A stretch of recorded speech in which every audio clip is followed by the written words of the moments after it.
એટલે જમદટ જાંબુ વાંધ યંગત નલ સુગ્રીવ ના રહ્યા પણ હજ લગ હનુમાન તું તો કાયમ બેઠો કાગડા.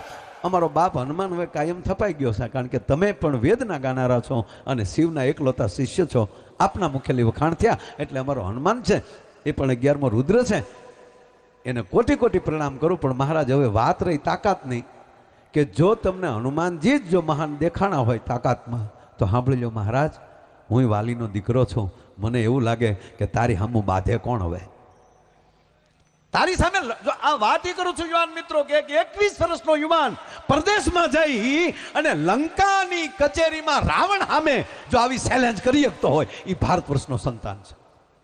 અંગતે કીધું કે તારી હારે બાંધે કોણ? હવે સાંભળી લે રાવણ, તારી કચેરીમાં આ વાલીનો દીકરો પગ મૂકે છે અને આ પગ જો તારી કચેરીમાં કોઈ તલભાર ઊંચો કરી લે તો સોગંદ રામના માં જાનકીને મૂકીને અમે હાલતા થઈ જાવ.